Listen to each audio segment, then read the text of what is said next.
you're always getting to decide who you are in every moment. And it's up to you to take accountability for honoring the integrity of who you are. So for instance, perhaps you have an interaction with somebody and the way they treat you is disrespectful. It doesn't feel good. It goes against your value system.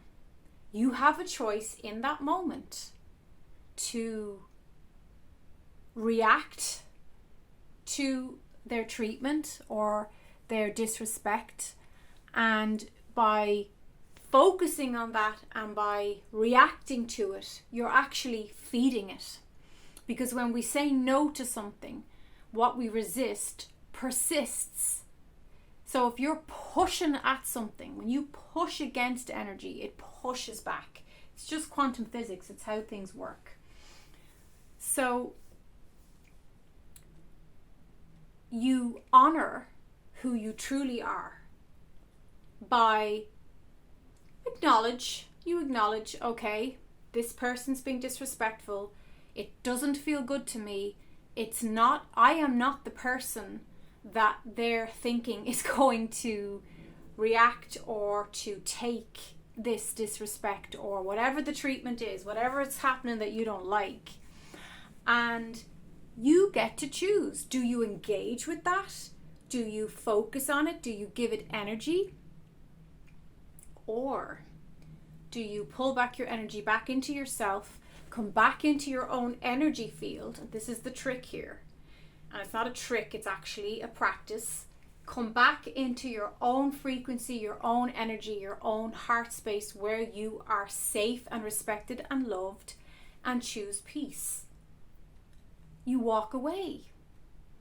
Now, by walking away, that choice is saying to yourself, to the other person, and to the universe, you've got the wrong guy here. I am not going to interact and react to this situation because I am not choosing this as part of my reality.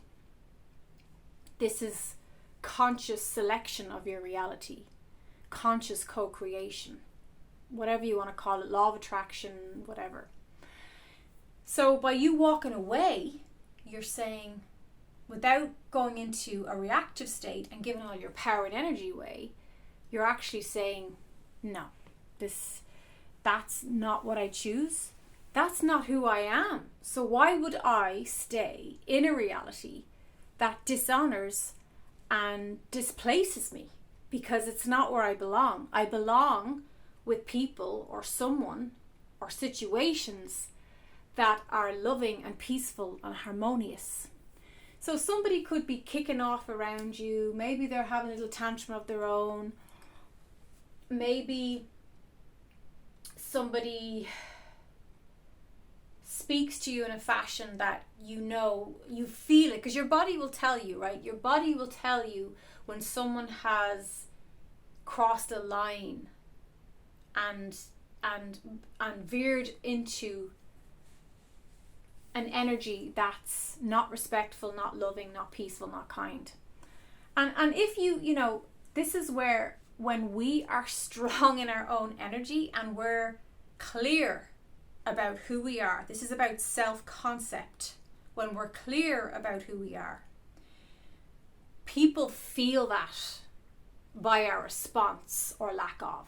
So whether you walk away, which is a great, they call it voting with your feet. Get up and walk away. And my mother always taught that to me from a young age. If you don't feel welcome, you get up and you leave. It's an act of self-love and self-respect. But sometimes we can't always do that. Sometimes the circumstance is in our face.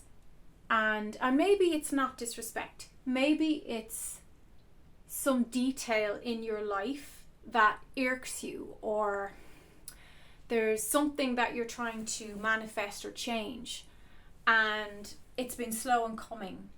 maybe you're waiting on some money to come in, or you're waiting on a contract to be signed, and you keep checking, and every time you check you get that disappointment. You're like, this is not what I want, this isn't it. Again, do you react to that showing up in your reality? Because that's just an echo, that's an old mirror, and if you feed that, you're actually pulling that into your reality. Now, I've done many videos on my 10 years here on YouTube, and I've done loads of classes with my working with people for many, many years now, about the law of attraction, and how if we keep checking and focusing on something not going the way we want, we're actually engaging with that reality. Therefore, we are co-creating, we're dancing with that, right? It's the same kind of thing. So you can acknowledge it. You don't have to bypass or gaslight yourself. You can say, okay, my ship hasn't come in right now, and that's not who I am. I don't want to be in that reality. But you've got to pivot. You've got to shift. If all you can do is pivot, it's better than falling into a lower frequency of disappointment. If you can pivot, you can still turn that boat around energetically. So you can say to yourself, okay, I see that. I see what's happening here, but that's not who I am. That's not the reality that I select.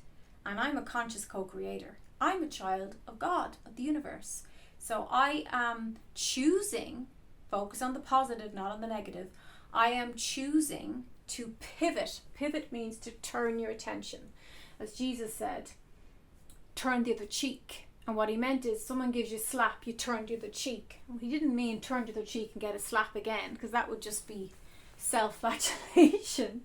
What he meant was, turn towards the reality that you do prefer, that you do want, and that you want to create. And by doing so, you are pulling your energy away from the slap, the slap in the face, negative energy that you don't wish to create or be part of. So it's the same thing with noticing details, or noticing things that upset us or irritate us, or we're like, oh, when is my bank account going to shift, or when am I going to get paid, or when is that letter going to arrive?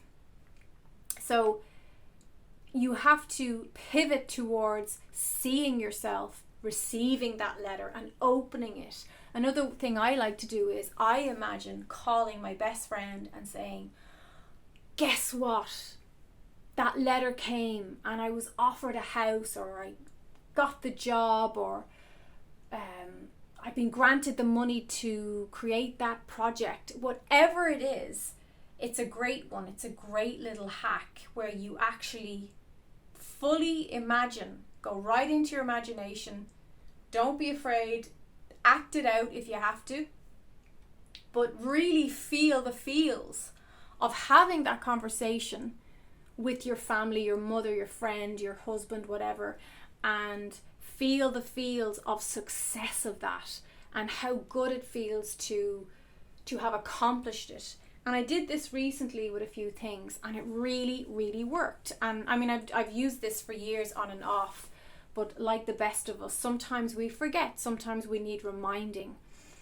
And I think it's really good to stay on top of your happiness and your joy by reminding ourselves to every day feel grateful for the reality we prefer, whether we're living it now or not, because that's not the point. The truth is, from a quantum physics point of view, everything is happening simultaneously. It's all happening now. So by you tuning in, like on a radio dial, tuning in to that picture and living it in your imagination, dreaming it out, seeing it happen, feeling it in your heart, allowing the inspired passion from that to give you relief, that's enough to get the wheels turning and get the juices going towards this chosen reality that does bring you joy and that you prefer to live. So it's just a little reminder for you to uplift your frequency and to practice. These are little tools that we can use in our daily lives, and it doesn't take long. You know, you can do it on your lunch break when you're staring out the window having a coffee, or you can do it first thing in the morning. I like to do it in the evening or last thing at night after my meditation.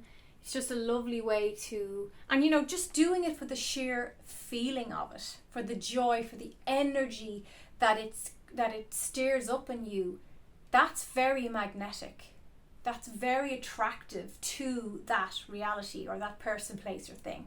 And I've done this all my life for all different types of things, not just for, you know, money, or I've done it to have it, like, I actually use it way more for experiences and adventures and feeling states that I want to embody. So I hope you enjoy that. If you did, you can like this video to show you like more of this content on conscious co-creation. And you can share and subscribe.